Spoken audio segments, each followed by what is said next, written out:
Good morning! Ayan, inom tayo ng maagang-maaga. Itong ating barley.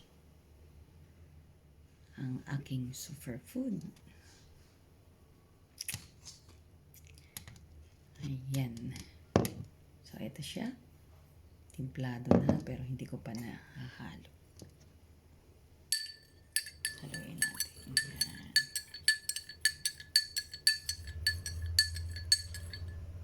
Alright.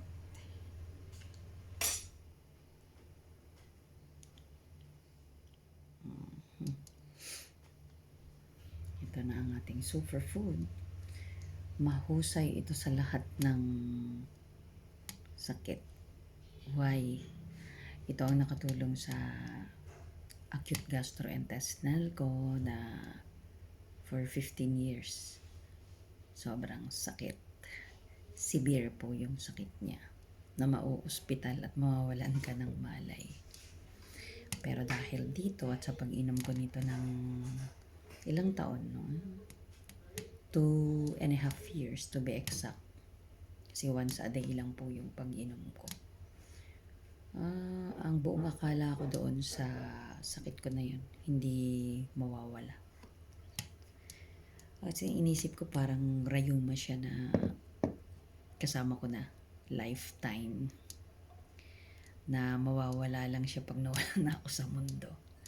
Pero God is good kasi pinakilala niya sa akin si Amazing Barley.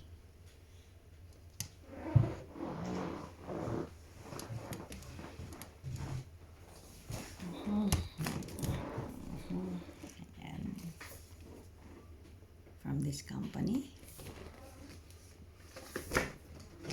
Ayan. Ito po siya. Ayan. Ang nagpakilala po nito sa akin, ang nag-endorse yung brother ko sa church. Si Charlton Go.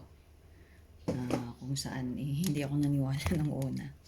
Kasi meron po akong maintenance for halos 10 taon noon sa Korea kasi doon ako nagkasakit ng ganito. According dun sa doktor na nagtingin sa akin at nagbigay ng maintenance ko.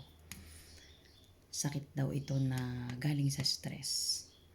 So, di naman nakakapagtaka kasi yung trabaho ko dati sa Korea is 14 hours. So, siguro dahil sa tagal na rin, nai-stress ako.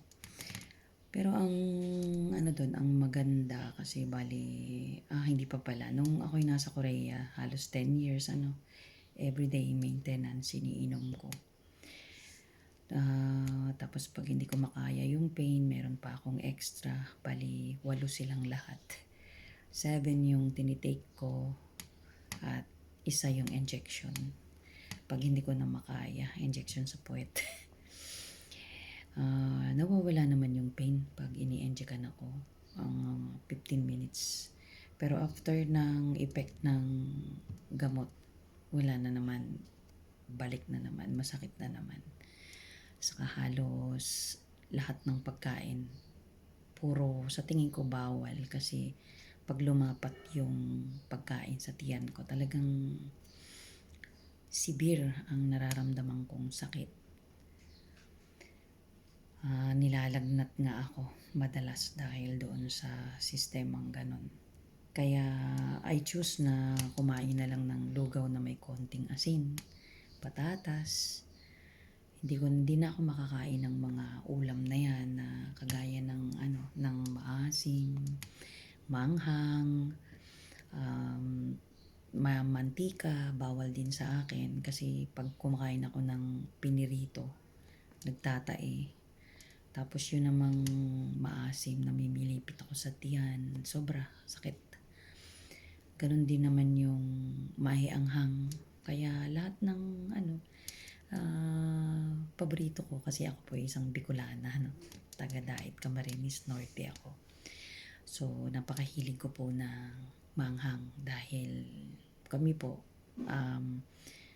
yung nanay ko, mahusay po siyang magluto. So, every time na magluluto siya, since nung bata pa kami, talagang laging may sili. So nakasanayan ko po yung ganun. Kaya nung nawala po yun na sili, para po akong wala ng panglasa sa pagkain. But then, after po nung ako'y 9 years and 8 months po ako nag-work sa Korea. So, 6 months pa lang po ako doon, meron na akong sakit na ganito. At ang nangyari po sa akin noon, araw-araw take ng gamot. Napakahirap po na nagtitake ng gamot kasi meron po siyang drowsiness. Nahihilo po ako. Dahil nga po, nag-work po ako at ang work ko po night shift. So, ganun po ang nangyayari sa akin. So, araw-araw po napakarami kong iniinom na gamot. Pero after 9 years and 8 months po na stay ko doon sa Korea, nag-decide po ako umuwi ng Pilipinas at yun nga po. Dahil po hindi po ako gumaling doon sa 9 years and 8 months ko na stay doon at may maintenance daily, hindi ako gumaling sa gamot. Yun po ang hindi maganda. Meron pa po siyang naiwan na malakas na tunog sa tenga ko na naglilikha po sa akin ng pagsusuka dahil sa sobrang sakit ng ulo. Dahil po doon sa tunog na yon na inakala ko po na sa migraine kasi po may migraine ako dati. Pero hindi po pala eh. Nung nagpa-check po ako sa ear, nose, throat kasi gusto ko po siyang ipalinis. Hindi po daw siya kailangan linisin. Parang sa gamot din po yung dahilan. Ang nangyari po nun sa akin dahil sa takot ko po na ma-extend pa yung ingay sa tenga ko, hindi na po ako nagpareseta uli ng gamot sa Pilipinas kasi i-re-diagnose po ako. Ulitin na naman yung mga gagawin sa akin. So, ayoko na po. So, nangyari po nun, umuwi po ako ng 2012 sa Pilipinas po. From that year, hindi na po ako umiinom ng maintenance.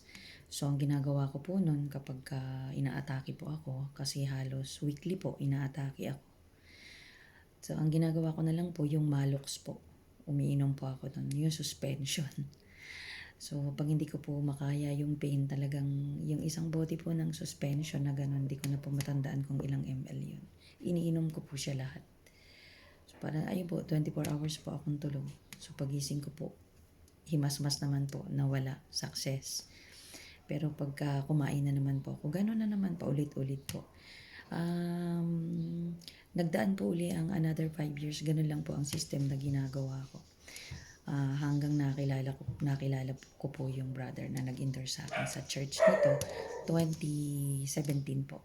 Hindi pa ako naniwala kasi imagine po doktor po ang nagreseta sa akin sa Korea ng gamot ko. Pero hindi pa ako gumaling. So, ito po kasing barley damo po ito. So, imagine po sabi niya makakatulong sa akin. So, hindi po ako naniwala kasi paano po ako maniniwala? Doktor nga po yun. Masyado po kasi akong naniwala sa kanila. Gawa po ng 10 years po silang nag-aral. So, iniisip ko po noon gagaling po talaga ako dun sa maintenance ko na yun. Pero hindi po nangyari na gumaling ako. Kaya, hindi po din ako naniwala nung in-endorse sa akin si Barley. Pero dahil po sumakulit yung brother na sabi nga niya po, makakatulong sa'yo ito sis, try mo, makakatulong ito sa'yo. Hanggang sa kakukulit niya po sa akin, inatake na naman po ako. At doon po ako na-hospital. Nung na-hospital po ako that time, doon po ako nakapag-isip na bakit hindi ko subukan. Mali ko nga po, gumaling ako. Ayun po, kaya po nung lumabas ako sa hospital, agad po ako nag-purchase ng package na po sa kanila. Kasi that time po, ng 2017, meron na po akong work sa Makati. Nag-opisina po ako, so meron na din po akong ipon kahit paano. Pero kulang pa din po sa isang package na gusto kong kunin. Kasi isip ko po noon, pag kukuha ko ng maliit na package, di po ako gagaling. At dahil busy rin po ako sa work, ayaw ko po ng paalis-alis. Kaya nga po, kumuha na din po ako ng 112,000 na package of barley. Ibig po sabihin nun, 112 boxes din. Kasi po, isip ko noon na siguro pagka naubos ko ito, gagaling na ako. Ganun po ang thoughts ko. So, bumili po ako ng package agad-agad kasi ayaw ko nga po naaabala din. Parito. Pag naubos, bibili na naman. So, simula po nung binili ko yun, dire-diretso, ininom ko po siya. Hanggang after 2 years po na pag-inom, hindi ko na po napansin yun kasi pasok lang po ako ng pasok sa office. Hindi ko na po napansin na hindi na po pala ako inaatake. So, ang ginawa ko po noon, trial eating po ako ng mga bawal. Lahat po ng bawal, inisa-isa kong kainin. Napansin ko po na may little pain pa siya na parang maliit na sugat na nilalagyan ng alcohol. So, ang ginawa ko po noon, kinontinuous ko pa rin si barley ng another 5 months. After 5 months po ng pag-inom ko, trial uli ng pagkain, and then nung nag-trial ako nun, wala na po siyang pain. Totally disappear na po yung pain ko. So, ganun po yung way ng barley kung paano niya ako natulungan. Kaya, I'm glad po na i-share ito sa inyo na kung sino man po sa inyo ang dumaranas ng kagaya sa akin dati na yung acute gastrointestinal po yung sakit ko before na akala ko po hindi nagagaling. Pero because of this amazing barley po, ayan, ito po yung nakatulong sa akin. Kung bakit po ngayon totally wala na po akong sakit ng acute gastrointestinal. At nakakain ko na rin po ang lahat ng mga food na pagkain ng normal na tao. Kasi po sa tingin ko na hindi normal yung life ko. So yeah, I'm so thankful talaga po na sa I Am Worldwide na ito nakita nila ang I Am Amazing Barley. Yung sa tingin ko napaka-imposible ng gumaling, natulungan din po. Ito po ay blessed barley kasi ito po ay na-mention din sa Bible ng 37 times. Yung mga unang panahon na tao din po ay kumakain po nito. Kung ninyo pong mapapansin, nung unang panahon po ang mga tao ang haba ng buhay at ang lalakas po nila. So, mari po din na because of this I Am Amazing Barley na blessed talaga ng ating Lord, yung ating good Lord sa heaven na talagang may likha din ito. Kaya kayo po na kung sino man po sa inyo na sasuffer ng ganito sa akin na so much pain po nararanasan nyo, itry nyo po itong barley kasi sa testimonial po ng iba kong mga nashiran ng product na ito, hindi lang po ang acute gastrointestinal ang natutulungan niya, pati na po yung other health concern. Ang madalas ko po na nai-encounter is diabetes po. Natutulungan po siyang bumaba yung sugar, mag-normal. Unti-unti po by consistent using. Kayo po ay maa-address po yung mga health concern ninyo. Kung gusto niyo pong mag-order at gusto niyo pong matiyak na ang yung o-orderin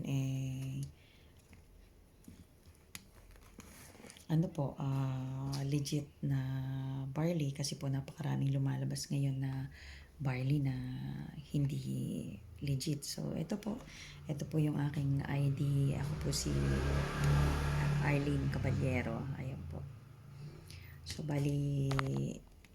kung kayo po ay order sa akin, makakasiguro po kayo na original po yung matitake yung barley.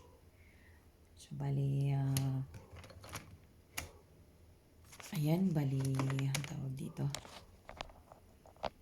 Message lang po kayo dito sa around this video po to set your order, and then i-assist ko po kayo. And anywhere po, basta meron pong LBC dyan sa or any padalahan po na meron dito sa Maynila. Bali na sa ano po pala, Bulacan area. So kung halimbawa po, medyo dilim po, i-set muna po natin yung light. Yan. Kung halimbawa, any point of Luzon, Visayas, Mindanao, pwede po kayo mag-place ng order nyo. Ipapadala ko po sa inyo. So, ayan po. Thank you po sa time and thank you for watching. Nasisinagan po yung aking Thank you for watching my video. I hope po na makatulong sa inyo na may mga health concern.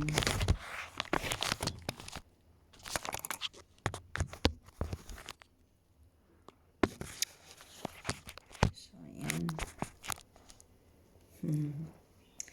Good morning po sa inyong lahat. So, ayun, bali mag-place lang po kayo ng order sa video na ito. Or inbox me po para mas mabilis ko po kayong ma-assist. You can message me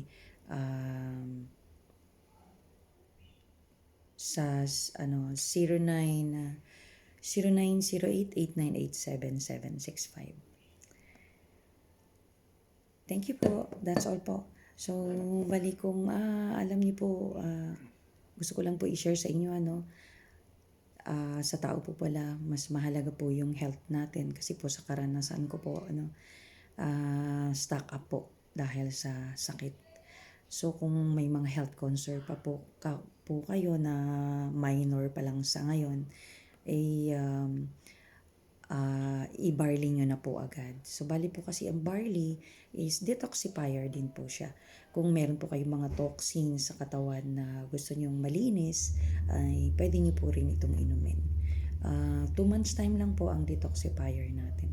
So, kung halimbawa po, ito po kasi barley natin is 10 sachet po ang isang box. So, kung kung mag-a-avail po kayo, 3 boxes po para po sa isang buwan. So, ayun po. Just message me po kung gusto niyo pong subukan. God bless po sa inyong lahat. Bye-bye for now.